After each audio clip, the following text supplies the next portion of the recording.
शहीदों की चिताओं पर लगेंगे हर बरस मेले। वतन पर मिटने वालों का यही बाकी निशान होगा।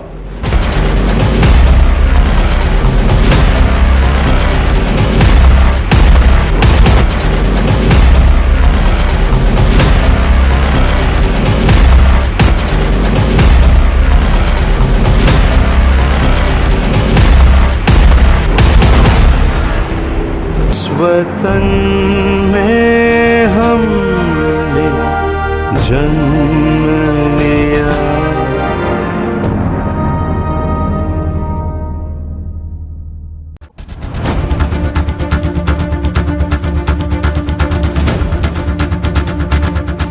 हर लोग जानते हैं, पूरी दुनिया जानती है, ये वो सेना है जिसके शौर्य का सम्मान पूरी दुनिया झुककर करती है। आज ऐसे ही शौर्य का अपमान जब विपक्ष करता है तो उनको जवाब देना जरूरी बन जाता है। साथ ही उन अफवाहों को भी हटाना जरूरी बन जाता है जिन अफवाहों के जरिए आज विपक्ष और उनके कुछ आजाद पालतू पत्रकार एजेंडा चला रहे हैं। दोस्तों, मैं चाहूंगा आपसे कि इस वीडियो को आप अंत तक देखें और समझें कि अमर जवान ज्योति का महत्व क्या है और उसको क्यों इंडिया गेट से अब नेशनल वॉर मेमोरियल पर ले जाया जा रहा है। इसके बारे में आपको समझना चाहिए और आपको अपने लोगों को भी समझाना चाहिए। विपक्ष के एजेंडा में मत आइए, उनकी अफवाहों में मत आइए, क्योंकि उनका हमेशा से काम रहा है चीन और पाकिस्तान के साथ में अपना हाथ थामे रखना और देश में रहकर देश की सेना की बदनामी करना, अपमान करना और उनके शौर्य का मजाक उड़ाना।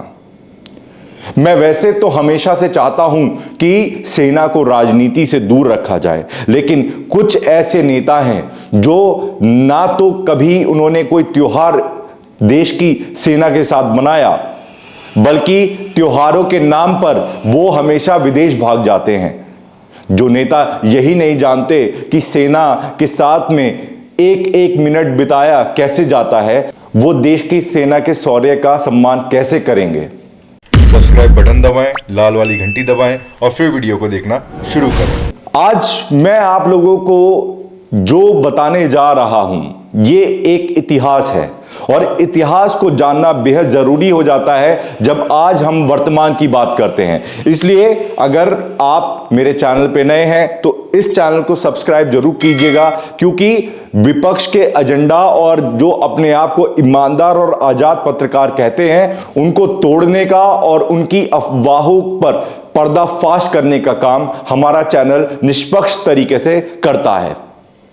तो चलिए बात करते हैं जो अफवाह लगातार ट्विटर पर फैलाई जा रही है, अब उसकी आग उनके पालतू और आजाद पत्रकार यूट्यूब पर भी जरूर लेकर आएंगे। तो मैं चाहता हूं कि इससे पहले कि ये अफवाहें बढ़े, हम चाहते हैं कि इन अफवाहों पर पर्दाफाश होना चाहिए। चलिए बात करते हैं इंडिया गेट, जहां पर अमर जवान ज्योति इस वक्त स्थापित है।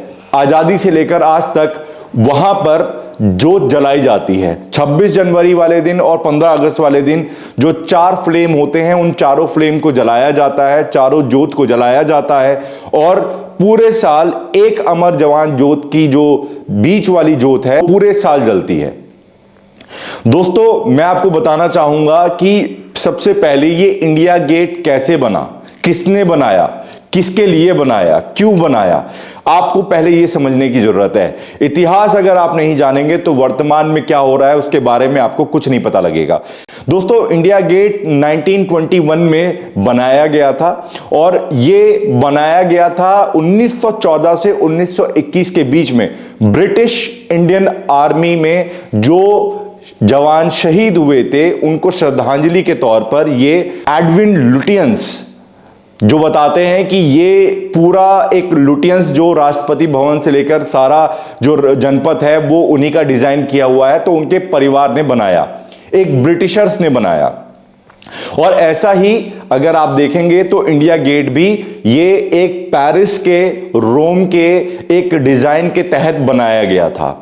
बताया जाता था कि ये जो डिजाइन बनाया गया है ये बिल्कुल पेरिस में जिस तरीके की इमारतें होती हैं उनको ध्यान में रखते हुए बनाया गया था।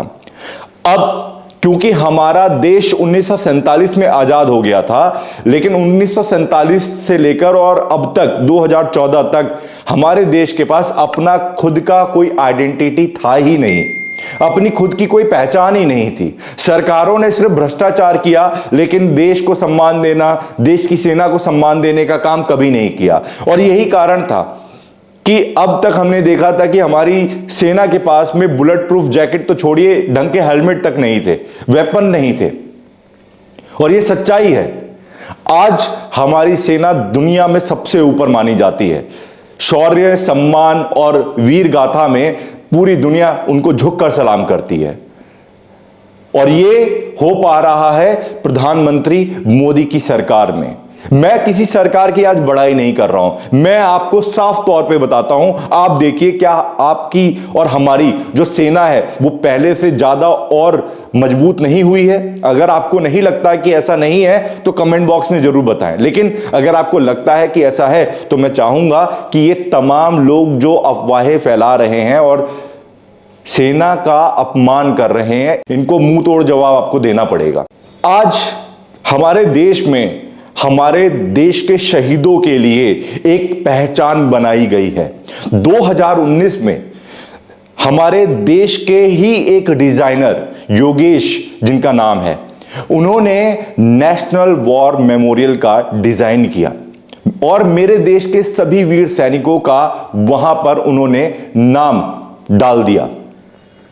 ये वो सम्मान था जो हमारे वीर सैनिकों ने 1971 की लड़ाई में, जब इंडिया और पाकिस्तान की लड़ाई हुई थी और बांग्लादेश को अलग कर दिया गया था, उनकी श्रद्धांजलि के तौर पर नेशनल वॉर मेमोरियल बनाया गया। लेकिन नेशनल वॉर मेमोरियल में सिर्फ 1971 के शहीद जवानों का ही नाम नहीं है, यहां पर तमाम उन जवानों के नाम हैं जिन्होंने हमारे देश के लिए सर्वोच्च बलिदान दिया। ये वो नेशनल वॉर मेमोरियल है जो हिंदुस्तान में बना, हिंदुस्तानी ने बनाया और यहां अब अमर जवान ज्योत को लाकर पूरे सम्मान के साथ रखा जा रहा है। 26 जनवरी को प्रधानमंत्री मोदी ने यह साफ किया था कि हमारे देश की पहचान हमसे जुड़ी रहनी चाहिए, ना कि अंग्रेजों से जुड़ी होनी चाहिए। अब आपको तय करना है दोस्तों कि आपको क्या लगता है कि हमारी पहचान हमारे देश से जुड़ी होनी चाहिए या आज भी हमें अंग्रेजों की गुलामी करते हुए अंग्रेजों के बनाए इमारतों के साथ में अपने देश के इतिहास को उनके साथ में जोड़ देना चाहिए? ये आप तय करें। लेकिन मैं आपको इससे पहले भी हुई कुछ घटनाओं को याद दिलाना चाहता हूं। दोस्तों, आपको याद होगा कि 2016 में जब सर्जिकल स्ट्राइक किया गया था, तब भी ऐसे ही कुछ विपक्ष के लोगों ने और नेताओं ने, जो हमेशा से विदेश भाग जाते हैं, और मैं ये बात इसलिए कर रहा हूं क्योंकि जो नेता देश में नहीं रह सकता, त्योहार देश की सेना के साथ नहीं मना सकता, वो क्या जाने कि देश की सेना जो बलिदान देती है उसका सम्मान किस तरीके से करना चाहिए। सर्जिकल स्ट्राइक पर इन्होंने सवाल उठाए। 2019 में जब एयर स्ट्राइक हुई तब भी उन्होंने सवाल उठाए। तो ये वो लोग हैं जो हमेशा से सेना के शौर्य के ऊपर सवाल उठाते रहते हैं, लेकिन आज तक इन्होंने नहीं बताया कि क्यों 2008 में ताज अटैक में इन्होंने सेनाओं के हाथ बांध दिए थे। क्यों उन्होंने नहीं बताया कि इससे पहले भी जो लड़ाइयां हुई उसमें सेना के हाथ बांध दिए थे? अगर सेना के हाथ बंधे ना होते तो हमारे देश की तरफ किसी भी देश की हिम्मत नहीं होती कि वो आंख उठा के देख ले।